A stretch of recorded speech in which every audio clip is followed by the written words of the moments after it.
পদ্ধতির পরিবর্তন হওয়ার পক্ষে বেশিরভাগ লোকেরই মত। যখনই পদ্ধতি নিয়ে আলোচনা হচ্ছে তখন দেখা যাচ্ছে পদ্ধতি। মোবাইলটা একটু নামবে ভাইয়া, উঠাইছেন কেন? মোবাইল নামান একটু আমরা একদম সর্বান্তকরণে সবাই একমত হয়েছি এই পদ্ধতির পরিবর্তন দরকার। রাষ্ট্রপতি এবং ভারসাম্য আনতে হবে। আপনারটা ঠিক আছে। নির্বাচন পদ্ধতিতে গিয়ে আমরা দেখলাম দুটো আলোচনা এসেছে, যদিও একদম শেষ পর্যায়ে এসে একটা ইমপ্রুভমেন্ট আছে। সেটা হচ্ছে উভয় পক্ষ, আমাদের নিম্নপক্ষ এবং যদি উচ্চপক্ষ হয় তাহলে এই দুটো মিলে হয় 400 জন সংসদ সদস্য, আর যদি 100 নারী সরাসরি নির্বাচিত হন তাহলে হয় 500।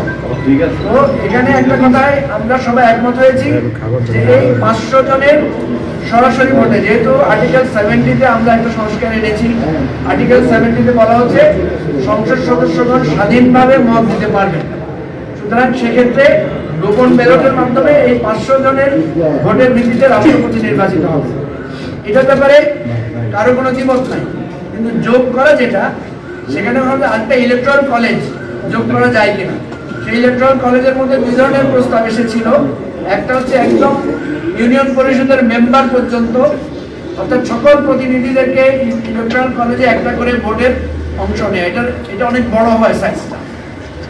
আবার আমরা কিছু সংশোধনী প্রস্তাব পেয়েছি যে এত বিশদভাবে না গিয়ে সেটা জেলা পরিষদ এবং সিটি কর্পোরেশনের প্রতিনিধিদেরকে সেখানে অন্তর্ভুক্ত করা যায় কিনা। এতে হয় প্রায় 572 না 576 জন হয়, 576টা ভোটের মধ্যে হয়। এই জায়গাটা এসে এখন থেকেছে যে নাকি 576 নাকি 500 নাকি 70,000, অর্থাৎ একদম ইউনিয়ন পরিষদ পর্যায়ে। তো আশা করছি আমরা এটার একটা সমাধানে আমরা পৌঁছাতে পারবো। যদি আমরা পৌঁছাতে না পারি তাহলে আমাদের প্রস্তাব হচ্ছে 70 অনুচ্ছেদের মতো আমরা একটা জায়গায় আমরা সবাই একমত হবো, ডিসেন্ডিং ভয়েস যেটা থাকবে সেটা আমরা লিখে জাতীয় সনদে আমরা অন্তর্ভুক্ত করবো। অর্থাৎ আশা করা যাচ্ছে রাষ্ট্রপতি নির্বাচন পদ্ধতিতে আমরা কিছুটা কাছাকাছি যেতে পারবো। তবে রাষ্ট্রপতির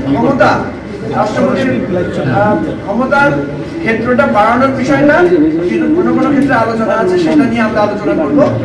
আমরা এবি পার্টির পক্ষ থেকে যেটা বলেছি যে আমরা শুধু রাষ্ট্রপতির ক্ষমতাটা দেখলে হবে না, রাষ্ট্রপতির যে সম্মানটা মর্যাদাটা আছে সেটা কোনো অংশে কম না। কারণ আমরা দেখি যে রাষ্ট্রপতি একটা ভাষণ দেন সংসদে, তার ভাষণের উপর আলোচনা হয়। আমরা দেখি প্রধানমন্ত্রী কোনো জায়গায় কোনো নীতিগত সিদ্ধান্ত নিলে রাষ্ট্রপতির কাছে গিয়ে তিনি রিপোর্ট করেন, বা বিদেশ সফরের পর আসে তিনি সেটা বর্ণনা করেন। এর বাইরে রাষ্ট্রপতির অনেকগুলো সম্মানজনক জায়গা আছে। আমরা উদাহরণ হিসেবে বলেছি ফ্যামিলিতে যখন গ্র্যান্ডফাদার থাকে, দাদা থাকে, উনি কিন্তু যখন বয়স হয় ওনার ক্ষমতা কমে যায় কিন্তু সম্মান বৃদ্ধি পায়। উনি হচ্ছে সিম্বল অফ ইউনিটি, উনি হচ্ছে সিম্বল অফ প্রাইড। কোনো কোনো ক্ষেত্রে ব্যক্তিত্বের উপর নির্ভর করে তার ক্ষমতা বা তার মর্যাদাও বেড়ে থাকে। তো এই ইস্যুগুলো আমরা আলোচনা করেছি। আমরা আশাবাদী যে অন্তত রাষ্ট্রপতি নির্বাচনের পদ্ধতি নিয়ে আজকে আমরা একটা ঐকমত্যে পৌঁছাতে পারবো, এবং আশা করি আমাদের এই ঐকমত্য কমিশনের যিনি সহসভাপতি ডক্টর আলী রিয়াজ, উনি আজকে আপনাদেরকে সেই বিষয়টা ব্রিফ করতে পারবেন।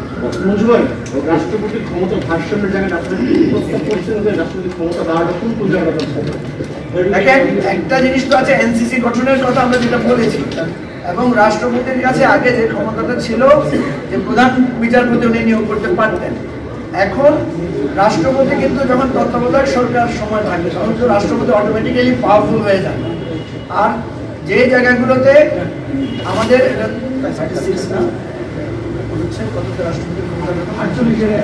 48(3) অনুচ্ছেদে যেটা বলা হয়েছে রাষ্ট্রপতি প্রধানমন্ত্রীর উপদেশ অনুসারে কাজ করবে।